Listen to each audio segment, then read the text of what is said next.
So a few weeks ago, right before Thanksgiving, there was this young man in a meditation workshop that I was leading who raised his hand and shared with the group that he was a little worried about visiting his family over the holidays, mainly because of one particular relative who he said was consistently irritating and usually caused him to become angry. And so I decided to ask for a show of hands just to see if anyone else in the workshop had difficulty with feelings of anger or irritation with certain relatives. And not only did every single person raise their hand, but each one also raised their other hand and also both of their feet.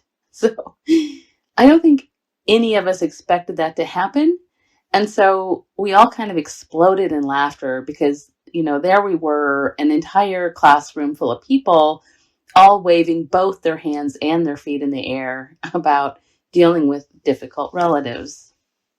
And so I took that as a kind of clear indicator that this is what I should probably talk about this month, about how we can use our practice to work with the emotion of anger and irritation, especially during the holidays, and just to really keep it real, because obviously this is something that most of us experience in one way or another.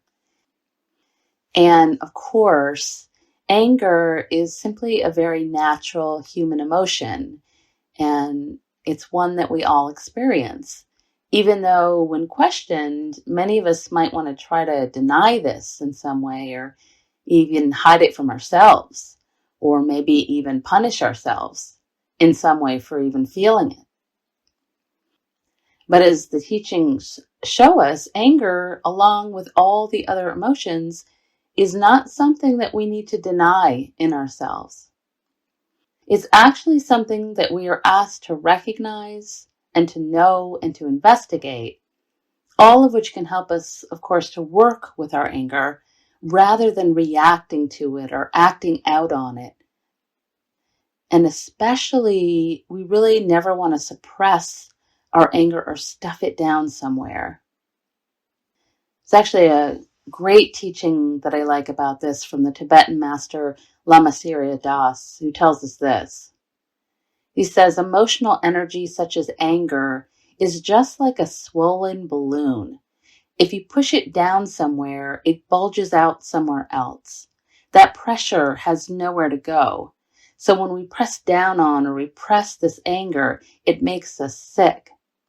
Maybe it bulges out into our organs, gives us ulcers, migraine, headaches, hypertension, cancer, or kidney stones.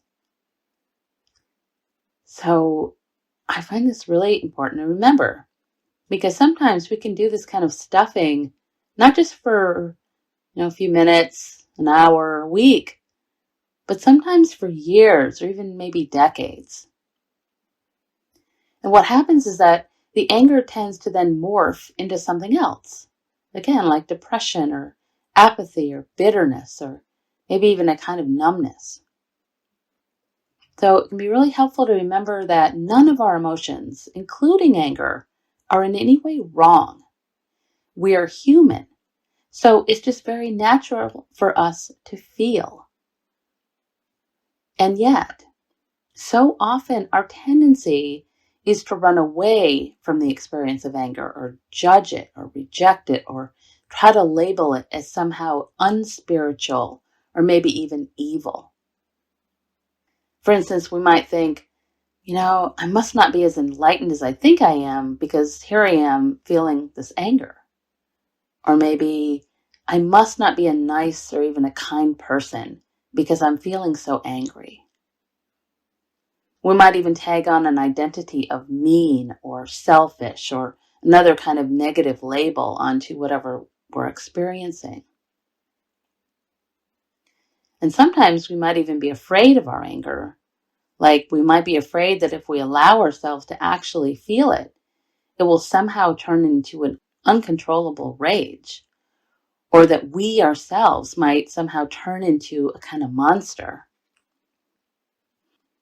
On the other hand, we might be afraid that if we allow ourselves to feel our anger, we'll be punished somehow. So What happens is that we end up punishing ourselves instead to save other people the trouble. But again, as Lama Surya Das tells us, whenever we turn our anger inside, it tends to make us sick in some way. As the teacher Cheryl Richardson tells us, if you avoid conflict to keep the peace, you start a war inside yourself. Many years ago, actually, the Dalai Lama was asked by a reporter if he ever felt angry or outraged, and His Holiness laughed out loud. And he said, "Oh yes, of course. I'm a human being. Generally speaking, if a human being never shows anger, then I think something's wrong." Then he pointed to his head and said, "He's not right in the brain." And that was so helpful for me to remember that even His Holiness gets angry. It's really okay. And sadly, again, I think so many of us tend to judge ourselves for feeling any of our very human emotions, especially the difficult ones. Not only anger, but feelings of sadness or envy or shame. Unfortunately, though, whenever we believe that whatever we're feeling is in some way wrong, we then tend to identify with those feelings and end up defining or labeling ourselves as wrong. And so, for instance, instead of just noticing that the emotion of anger or irritation has arisen or is present, we tend to become or personalize the emotion and label ourselves as an angry person instead of just recognizing that we are experiencing the very natural human energy of anger, which is just passing through.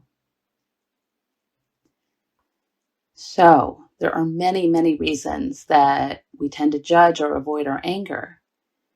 But the truth is, the strong energy of anger especially can often be very healthy because it can show us exactly where we're stuck, or it can let us know when something isn't right and that wise action really needs to be taken. In fact, anger is a very powerful, necessary energy and can be a wise messenger that needs to be completely embraced and heard and felt whenever it arises. And the great news is that if we can learn to listen to it without immediately reacting or acting out, anger almost always contains within it a deep and potentially transformative message for us. If we can allow ourselves to simply be with it and to listen closely to what it is trying to tell us. And by the way, this type of listening does not at all mean that we are being asked to practice or cultivate our anger. Okay? So we're not screaming into our pillows or expressing it in some way, like breaking bottles or punching things or maybe screaming at people. As the Zen master Thich Nhat Hanh tells us, when you express your anger, you think that you're getting anger out of your system, but that's not true. When you express your anger, either verbally or with physical violence, you are feeding the seed of anger and it becomes stronger in you. Also, I think it's important to remember that because anger is considered a kind of poison, we actually don't want to continue drinking the poison or maybe getting drunk on it. What we do want to do is pay close attention to it whenever it arises and to actually allow ourselves to feel it and again to explore what it is trying to tell us. As Thich Nhat Hanh frequently advises us, the way out is in. The way out is in. And happily for us, our practice is so helpful for this in so many different ways. So for starters, just being able to clearly recognize that we're irritated or frustrated or angry in the moment that it's happening can almost immediately help us to detach from it a little bit. It can help us to not get so caught up in it or take it so personally. Because, of course, if you really think about it, the degree to which we take something personally is truly exactly the degree to which our anger is going to be experienced. And this is actually the same for just about anything that we experience. And it's one of the main reasons that so much of our practice involves training ourselves to let go of our strong sense of self, especially our strong sense of feeling personally wronged or personally offended, which, as we all know, is incredibly difficult and why it's called a practice. So about 30 years ago now, when I was in my late 20s, I received this incredibly helpful tip about how to depersonalize my interactions with my relatives from a woman who was much wiser and older than me, who I truly believe was a kind of living Buddha in disguise. Her suggestion actually was so surprisingly helpful that I still use it to this day. So I hope that some of you listening might find it helpful as well. What she said was that, especially when we're about to visit family, it can be a great exercise to just take some time to make some mental or even written reminders of what particular family members tend to do or say on a regular basis that we know is likely going to upset us. And then when we're with them and they do or say that thing that we fully expect them to do or say, we can make a mental check mark right in the moment, just like we're checking a box. Like, check, okay, they did that. Or, yep, check, there it is, that thing I expected them to say. And honestly, if you haven't tried this yet, I really urge you to just experiment with it. And the first time I tried it, I actually found myself laughing out loud because I have to admit, it was a little bit fun. And today, all these many years later, what I recognize is that what my friend essentially gave me was an excellent way or a tool to depersonalize my difficult experiences with people. You know, it kind of tricked me into not taking other people's behavior as a personal affront to my identity or to my sense of self, especially behavior that is regular or habitual, behavior that's a pattern. Because if we really think about it, the truth is that so often people do exactly what we expect them to do much of the time. So for instance, we can mostly just expect that when we travel somewhere in our cars, the people are going to drive in ways that are inconsiderate and dangerous and selfish. We can also pretty much expect that some people out there are going to be rude to us or even insult us, right? We can also expect that certain coworkers or clients are going to irritate us in some way. We can also just expect that some people are not going to agree with our opinions or our political views or the way that we lead our lives.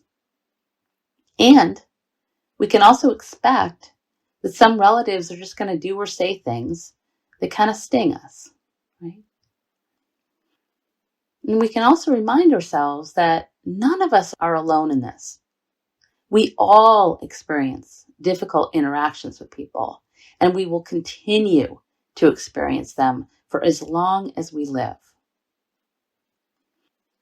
In the Dhammapada, which is the famous collection of phrases from the Buddha, it is said, "Ancient is the saying, it is not just of today.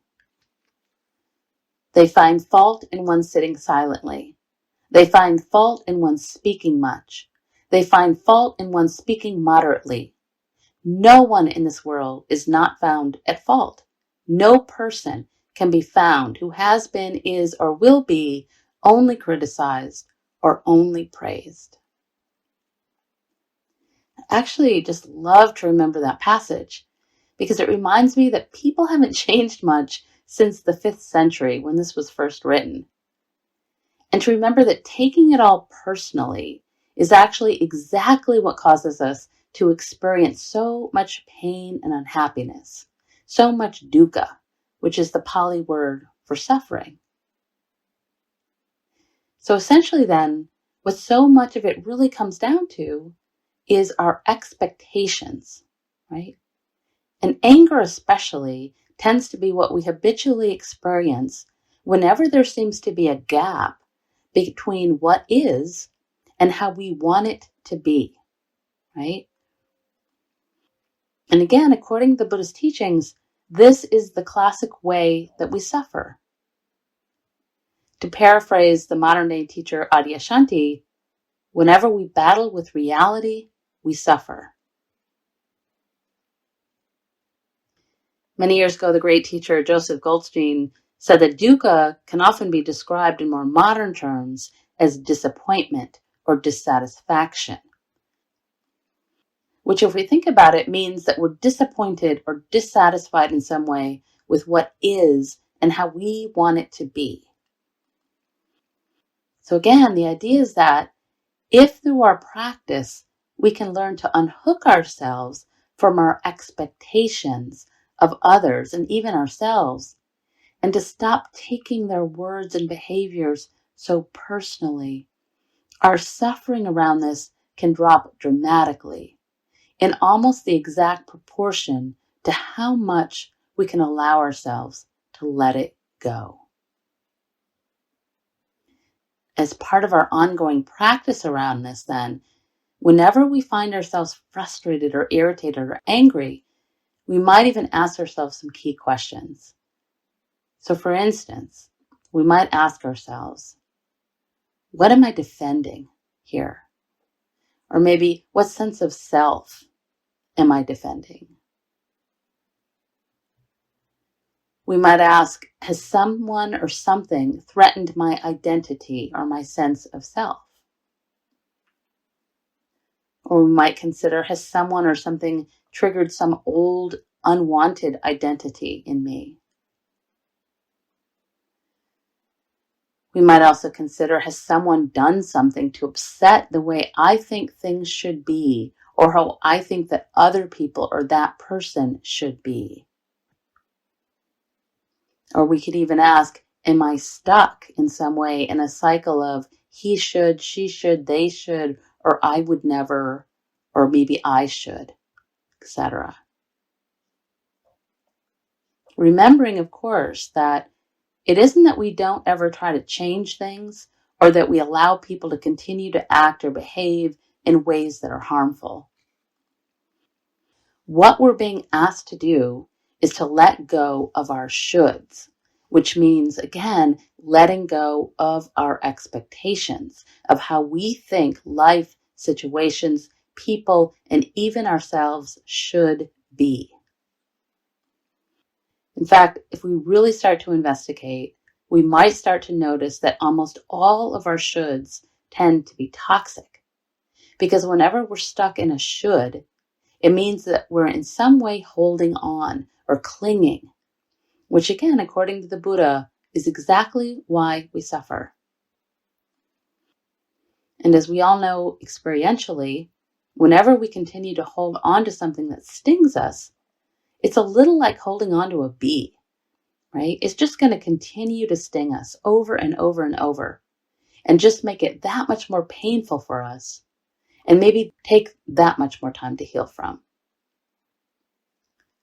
Just recently, my husband actually came up with another great exercise for letting go of our shoulds and depersonalizing our encounters.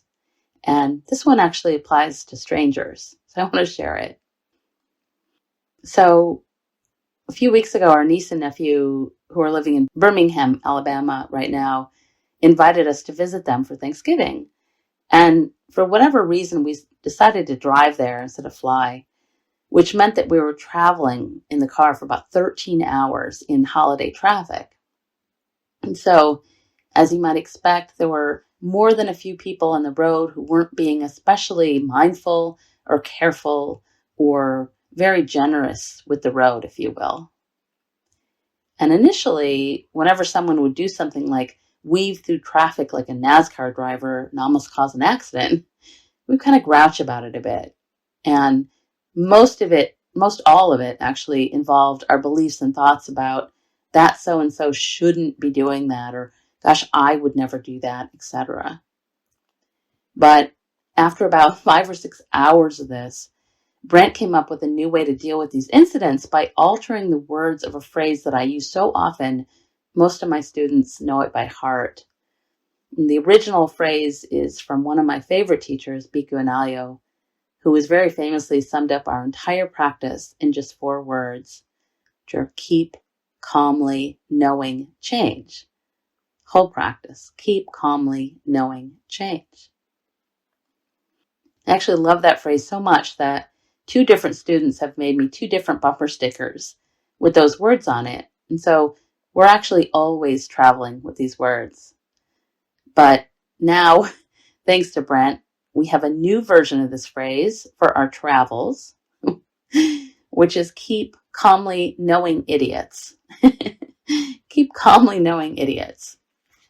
And it does sound awful, but honestly, after I laughed out loud when he said it, I realized that it was really another version of the practice that my friend gave me about 30 years ago, which is that if we can actually expect it, it can help us to depersonalize it and not suffer so much. Because again, other people are simply going to continue to do what they're going to do. And if we react to every inconsiderate driver or take every single action or comment personally, it's only going to add another layer of pain or dukkha to what we are already experiencing. It reminds me of a great short quote from Rumi that I like to remember, which is, if you are irritated by every rub, how will your mirror be polished? If you are irritated by every rub, how will your mirror be polished? It also relates to a famous analogy from the Buddha, who once gave a sermon about being shot by 2 arrows. As he explained it, the first arrow that we're pierced with is the pain of whatever's happening, right? So someone cuts us off in traffic, or maybe a relative says something to us that touches a sore spot, or maybe something happens out there in the culture that we believe shouldn't be happening. And because we're human, we are all going to experience the initial ouch of these experiences. Ouch, that arrow just pierced me, or ouch, that hurts. And what the practice is urging us to do here is to really allow ourselves to actually feel the pain of that first arrow with great kindness and compassion and patience. In fact, we are urged to actually recognize it and acknowledge it and let it wash through us fully, so that we will have some clarity to assess how best to wisely and compassionately respond or to care for ourselves and others. According to the teachings, though, what we tend to do instead is to shoot a second arrow into our own hearts by taking all of these experiences personally, and also by chewing on them and really reliving them and dissecting them, or even maybe planning a revenge. So instead of just taking care of the hurt or frustration or anger that we're experiencing in the moment, we tend to cause ourselves so much more suffering around our experiences by how we react to them and by what we're believing, which usually includes a sense of this shouldn't be happening or this shouldn't have happened. As my favorite nun, Pema Chodron, tells us, if someone comes along and shoots an arrow into your heart, it is fruitless to stand there and yell at the person. It would be much better to turn your attention to the fact that there is an arrow in your heart. And for me, what's really helpful to remember is that truly, we really don't have a lot of control over that first arrow, right? So, for instance, none of us chooses to be disrespected or insulted or to be on the receiving end of harmful words or behavior. What we do have control over, though, is that second arrow, which is the one that we ourselves shoot into ourselves. And so when it comes to anger, we are asked to just start or stay with that first arrow and to become familiar with the energy of anger, to really get to know it. Okay? So, for instance, the next time you notice that you're feeling frustrated or irritated or even angry, you might notice that it often has the quality of claustrophobia, like you're being squeezed into a tight place or boxed in. Like you might notice that it feels hard to breathe, right? Or there might be a sense of panic. Everything might feel tight and constricted. You might notice that your hands are clenched or your jaw, or it might just feel like you want to bust out of your skin. Or maybe your mind feels like there's a bee trapped in a really small space and it's frantically bumping into the walls trying to get out. That's how the mind might feel.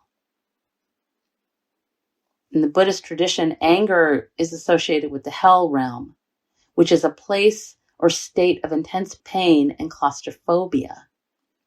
And so we're really asked to investigate this, that feeling of being squeezed or boxed in, so that we can get to know it and understand it. I also find it really helpful to know that the root meaning of anger means narrow or constricted. So in a very real way, anger also has a way of hardening us, right? Especially as it concerns the heart. It tends to harden our hearts. So another question we might ask ourselves whenever we notice that we're angry is, how does my heart feel right now? How does my heart feel? And then really notice if maybe it feels hard or stuck or closed off. The reason we investigate like this is that the next time anger arises, which it will, we'll be much better able to not only recognize it, but understand how to work with it so that it doesn't sting us so much or cause us to do something that's going to harm either ourselves or others, something we're going to regret. And of course, one of the best ways that we can allow ourselves to investigate our frustration or anger when we recognize that it's arisen is to very mindfully, consciously take a time out, which can be the wisest thing we can do, not only for ourselves, but usually also for the situation itself.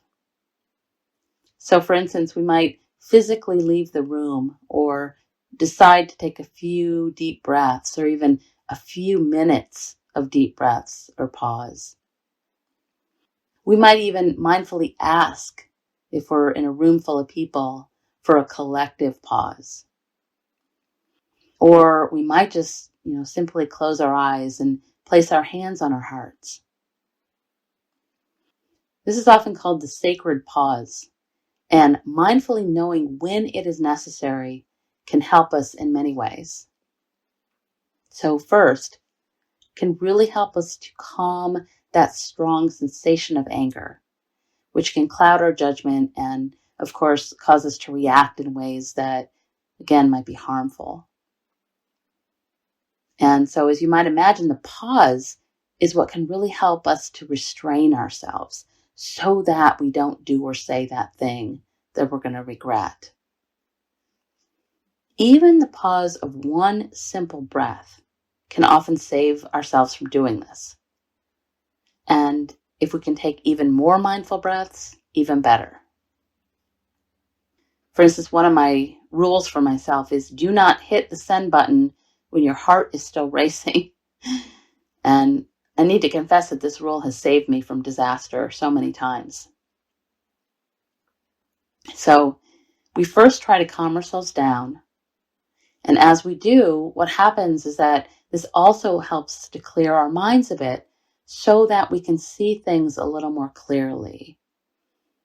It's like as we let the smoke slowly clear out of the room of our minds, we might suddenly see more clearly into what we're believing and how it's contributing to the creation of the sensations of anger.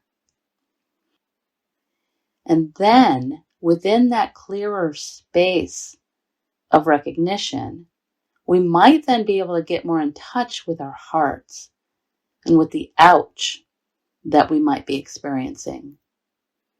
And we can allow ourselves to experience the pain of that first arrow, if you will. And as we continue then to stay with our hearts and offer ourselves the compassion we might need in that moment, we're going to be much better able to know how we want to wisely respond rather than react. And so, in essence, what we're really addressing here is what the Buddha considered the two main antidotes to anger, which are patience and kindness. Two main antidotes, patience and kindness. These two qualities are so important, actually, that they're part of just 10 of what are called the paramis, or perfections. And these are qualities that the Buddha taught us are essential for us to nurture in order for us to reduce our suffering and create more joy and ease and freedom in our lives, these 10. Though the other 8, besides metta and patience, these perfections are generosity, virtue, renunciation, wisdom, energy, truth, determination, and equanimity.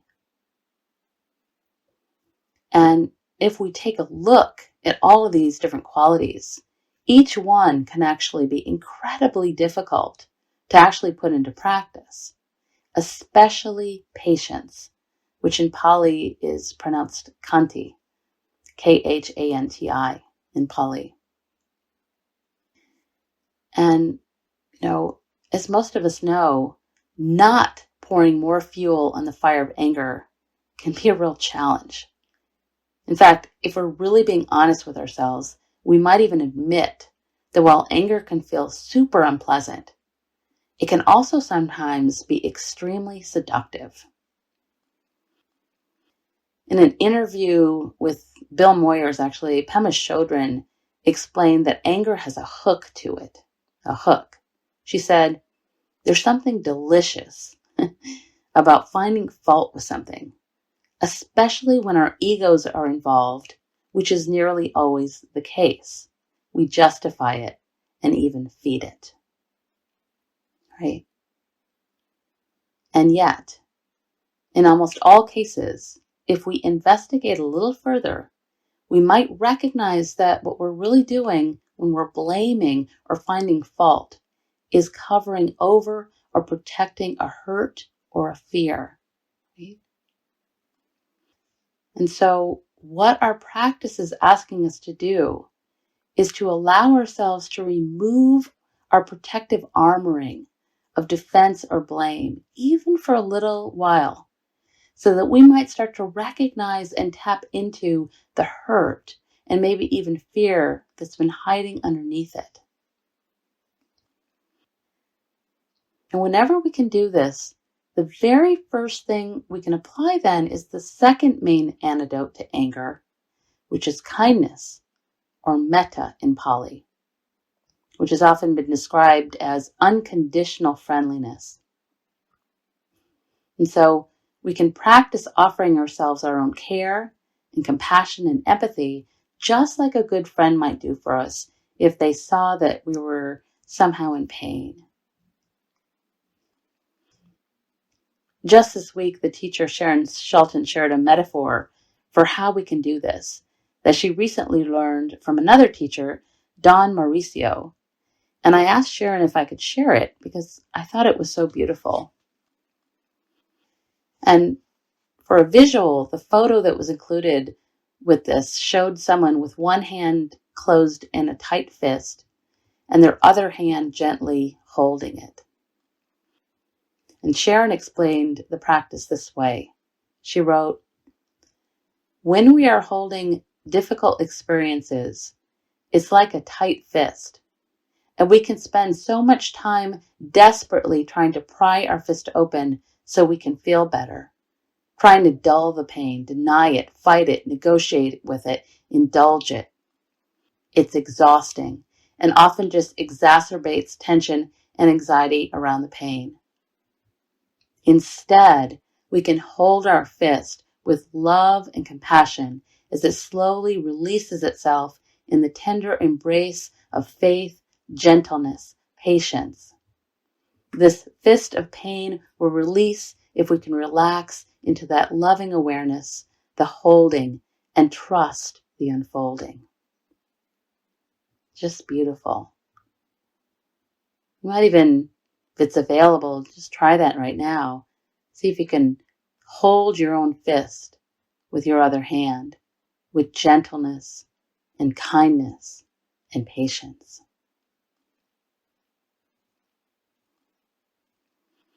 It's a great mudra for us.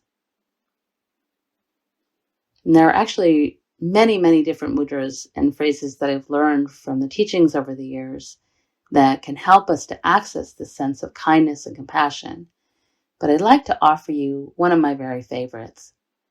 And it's actually one that I go to often myself because it's so simple and clear. It's from the teacher Sylvia Boorstein, who says that whenever we notice that we're struggling with a difficult emotion, we might silently just say to ourselves in the moment something like, "Sweetie, you are in pain," or "Dear one, you are in pain."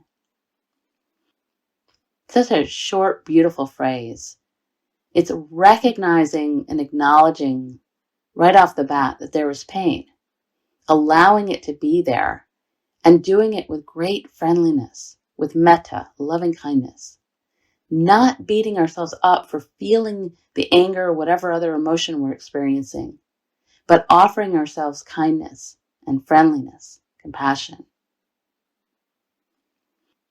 After we've said that part of the phrase to ourselves, "Sweetie, you're in pain," we can then add the second part of it, which is, "Relax, take a breath. Let's pay attention to what's happening. Then we'll figure out what to do." I'll read that again. Relax, take a breath. Let's pay attention to what's happening. Then we'll figure out what to do.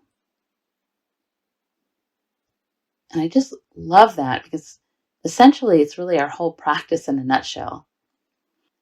With great kindness and compassion, we recognize or acknowledge what's happening and we relax around it, give it and ourselves our loving attention, and then we figure out how we want to wisely and compassionately respond. I really also want to make sure to emphasize here that, again, learning to be kind and patient with our anger does not in any way mean that we never try to change something that does not seem to be working in our lives or in the world. It is not about giving up in resignation or despair, or about letting people off the hook for acting in ways that are harmful. What it's about is learning to be brutally honest and truthful with ourselves about how we ourselves might be harming or stinging ourselves in the process by how we're relating to whatever's happening and to what we're believing about it. Many years ago, for my longer meditation workshops, I used to offer students a magnet that had a quote on it from Carl Rogers that read, "The curious paradox is that when I can accept myself just as I am, then I can change." And what I like to suggest is that we might change this quote a little and add in other people or the situation in place of I. Right? So what that would look like would be, when I can accept others just as they are, only then is there a possibility of change. Or when I can accept the situation just as it is, only then is there a possibility of change.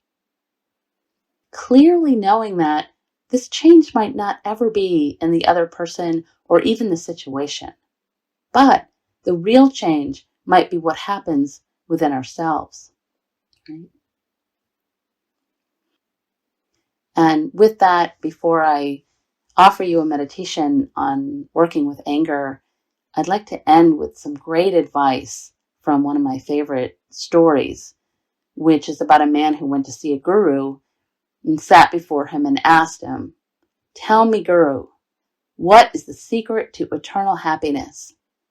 And the guru said, "To not argue with fools." And the man said, "I disagree." And the guru said, "Yes, you are right." So I'll leave you with that and invite you, if it's available, to come into meditation with me. And so if you're at home and can sit and listen, that would be great.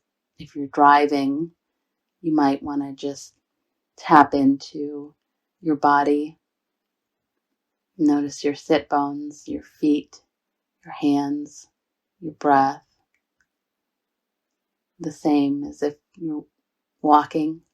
Notice your touch points, your hands, your breath, your feet, and breathe.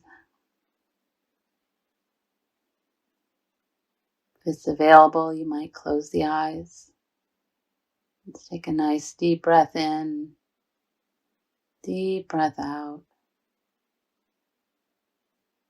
Letting go, tension, tightness, holding on the exhale.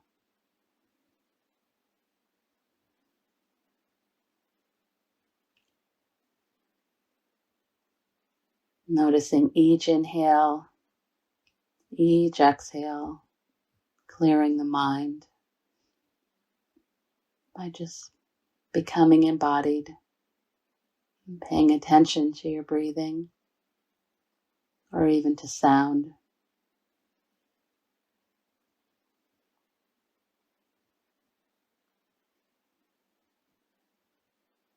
You might sense the support of the earth holding you, connecting with that support of the earth so that you can let go just a little more and feel yourself held and connected.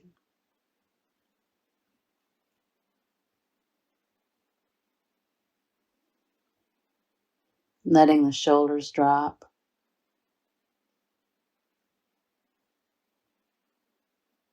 Letting the tummy be soft.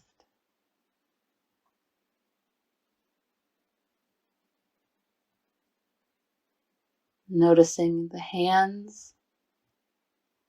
Letting the center of the palms be soft and open. And the gesture of letting go. Still breathing.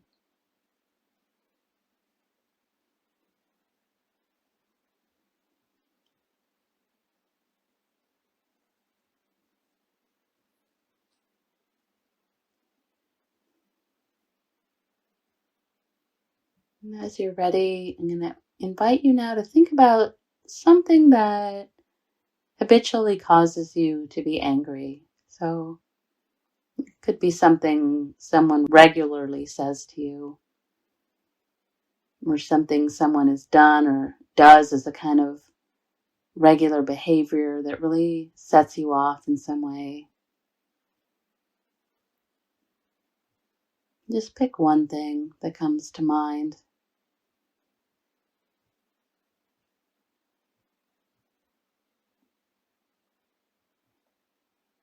And as you do, you might even allow your feelings of anger, frustration, hurt, just to be here with you. Noticing how it feels physically to experience this. What does it feel like when you think about this person or this behavior, situation?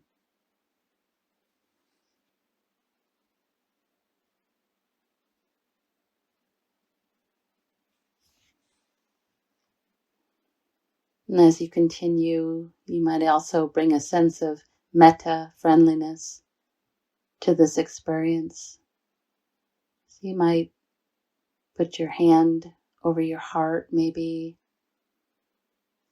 or both hands over the heart, or one hand on the heart, one on the belly. You might make a fist with one hand and gently hold it with the other. Just experiment with that and notice.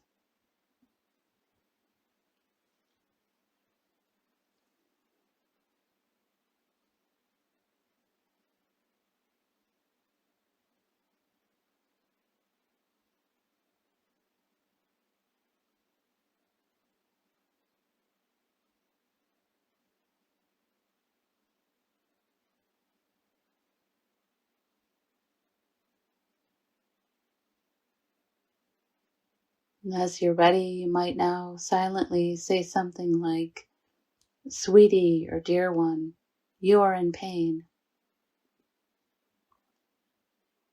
You are in pain." Just see how that affects you, that phrase.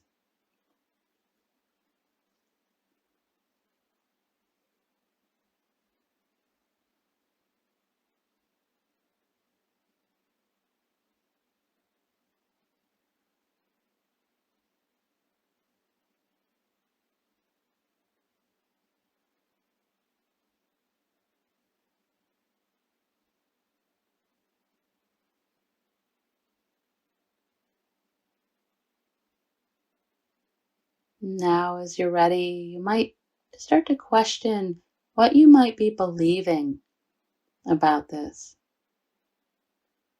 So you might ask or consider, am I defending something? Or what sense of self might I be defending? Has someone or something threatened my identity, my sense of self, or maybe triggered an old unwanted identity?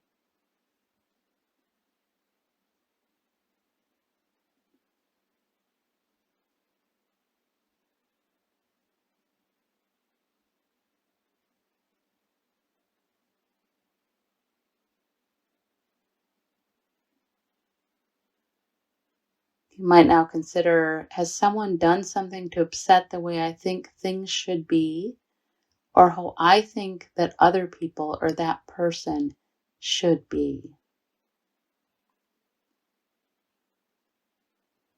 You might even consider, am I stuck in a cycle of he should, she should, they should, I should, etc.?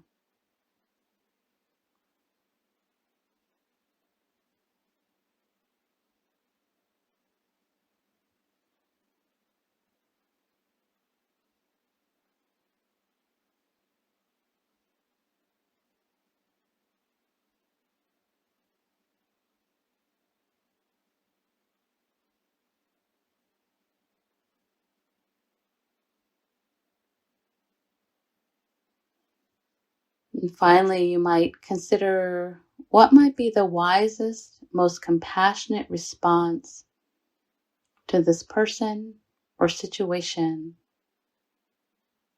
which, by the way, might be no response at all. Just consider, what's the wisest, most compassionate response?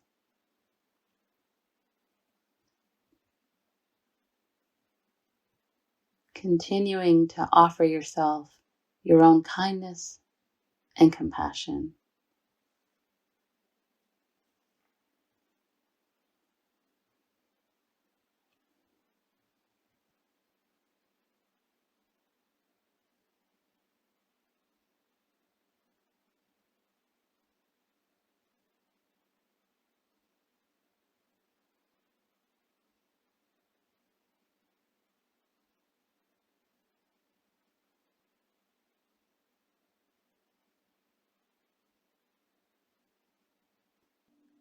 And finally, with the eyes still closed, just listening to these words from Linda Ruther, who tells us, "The Great Mother said, 'Come, my child, and give me all that you are. I am not afraid of your strength and darkness, your fear and pain. Give me your tears. They will be my rushing rivers and roaring oceans. Give me your rage. It will erupt into my molten volcanoes and rolling thunder. Give me your tired spirit. I will lay it to rest in my soft meadows. Give me your hopes and dreams. I will plant a field of sunflowers and arc rainbows in the sky. You are not too much for me. My arms and heart welcome your true fullness. There is room in my world for all of you, all that you are. I will cradle you in the boughs of my ancient redwoods and the valleys of my gentle rolling hills. My soft winds will sing you lullabies and soothe your burdened heart. Release your deep pain. You are not alone, and you have never been alone. Namaste and blessings.